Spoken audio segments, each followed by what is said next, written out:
What is up, flawlessly kings and queens? Welcome back to my channel. Now, we got Rick Ross in the click today, you guys, and it is not real good news. So, allegedly, Rick Ross is facing several fines. Him and his family is under fire in Mississippi for allegedly skimming money from the wages of their Wingstop workers, and now they've been hit with fines. It says the U.S. Department of Labor says that it hit Boss Wings Enterprises, Rick Ross company, with over $100,000 fine for back wages and other penalties after the agency determined their franchise was violating labor laws. Not you with the Bel Air and underpaying the people for frying the wings. It also said it's unclear that the period of time this covers exactly, but the DOL claims that after an investigation into 5 locations, all owned and operated by Boss Wings, they found many of the employees were taking home less than $7.25. Hold up. Wait a minute. Less than $7.25 an hour. You got them taking home less than $7.25 an hour. What?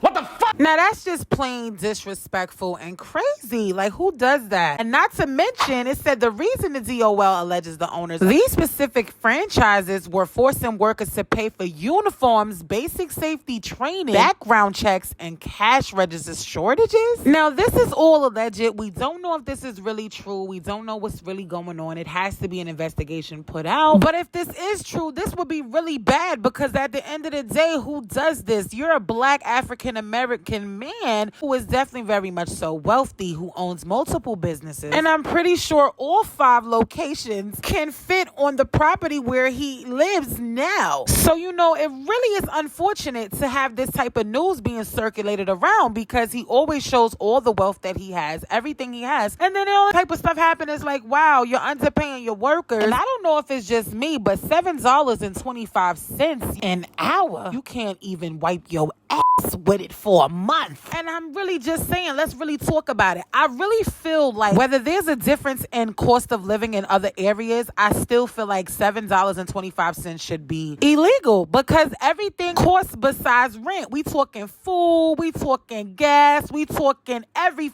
thing. Let's keep it real. Everyday life, $7.25 is not cutting it. So yeah, click. Y'all let me know in the comments below what y'all feel about this situation. I'd love to know your thoughts. And again, I'm from New York. Everything up here is expensive. So I'm talking from my point of view, but I just feel like anywhere. I was partially raised in Virginia, like Richmond, Virginia to be exact. I loved it. I used to go to Armstrong High School. I know how it is. My father used to struggle. He used to have to go to Kroger's, go to Food Line. If y'all know what those supermarkets, y'all let me know in the comments below. But he used to have to go there and used to have to, you know, budget his money. So I really know what the real struggle. So for the people to get underpaid and really have to get work their butt off, this really sucks. Anyways, let's move straight on to next in the click. We got Idris Elba in the click for the first time, you guys. Now, as you guys know, Idris Elba has a daughter. He went to the Breakfast Club and he explained that his daughter wanted to be an actor, so she came to audition for the spot for his new movie that's coming out August 19th, and it's called Beast. Now, ultimately, the daughter did not land the part because Idris said that there was no chemistry on set, despite the fact that that is his real daughter. So these 2 beautiful black queens were the ones that actually landed the role to play as his daughter. However, his partner, which is the executive producer of the show, was the one that had to break the news to his daughter and just let her know that she did not get the part. However, Idris did mention that his daughter did not speak to him for 3 weeks after receiving the news, because she was upset that she didn't land the role. Now, y'all already know I made my reservations, and y'all know we most definitely gonna talk about it. Take a listen. For this role, she wants to be an actress, and she auditioned.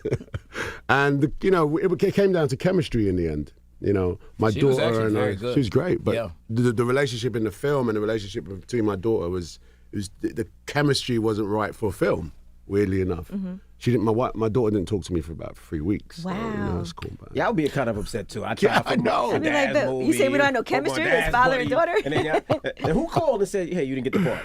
Him. I did. I call him and talk to him because I've known him. Now, Click, I honestly really respect Idris Elba for that because a lot of these celebrity kids has a lot of privilege. And they use the fact that their parents are well known that they could just jump in and just don't have to work hard for anything. So the fact that Idris Elba felt like she wasn't fit for this role and that there was no chemistry, I respect his honesty 100% because a lot of parents would just throw their kid in the movie and then you'll have a Tyler Perry scene. No disrespect, but we don't want a cheesy movie. So I'm excited to really see what this movie is about. However, they definitely did explain that this movie is very powerful because it's basically breaking the narrative of a black African American father of not being able to protect his daughters and being there. So in this movie, they explain that he is going to be there to protect his daughters and that his wife passed away. So he's basically a single dad and they're in Africa and that you already know a lion is the king of the castle. So the lion is going to see him as a threat because he wants to be the only king of his jungle. So y'all let me know in the comments below what y'all feel about this. Will y'all go and see this on August 19th? I'm looking forward to see. But let's move straight on to Kanye West back in the click today, you guys. And y'all know I got to put him back in it because I just don't understand this damn Yeezy. So first of all, he's trending again on Twitter